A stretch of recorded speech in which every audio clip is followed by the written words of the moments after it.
রাসূলুল্লাহ সাল্লাল্লাহু আলাইহি ওয়াসাল্লাম হাদিস শরীফে ইরশাদ করিয়েছেন, আল্লাহ তাআলার এমন একটি নাম আছে যার মাধ্যমে দোয়া করলে দোয়া কখনো ফিরিয়ে দেওয়া হয় না। এই নামের মাধ্যমে দোয়া করলে কারো দোয়া খালি হাতে ফেরে না।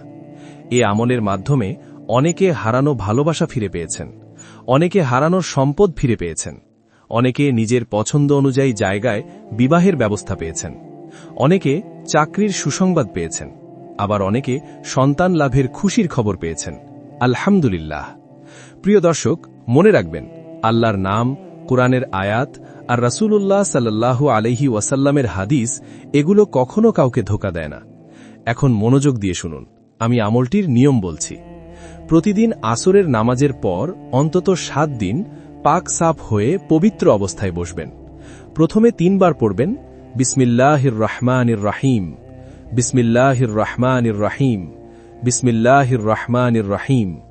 এরপর পড়বেন আল্লাহুম্মা ইন্নী আসআলুকা বিসমিকাল আযম, আল্লাহুম্মা ইন্নী আসআলুকা বিসমিকাল আযম, আল্লাহুম্মা ইন্নী আসআলুকা বিসমিকাল আযম। এই দোয়াটি গভীর মনোযোগ ও একাগ্রতার সাথে পাঠ করবেন।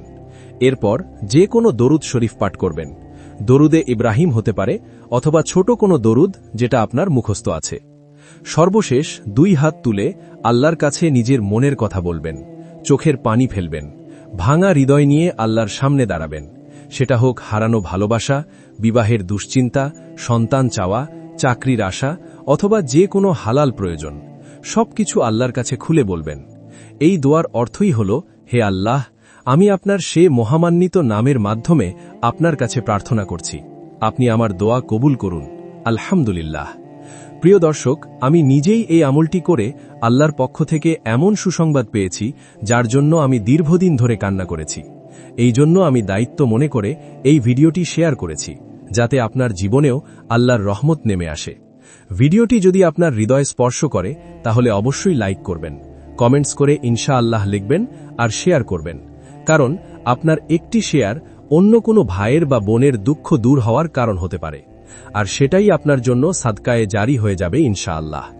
সবাই ভালো থাকবেন, সুস্থ থাকবেন।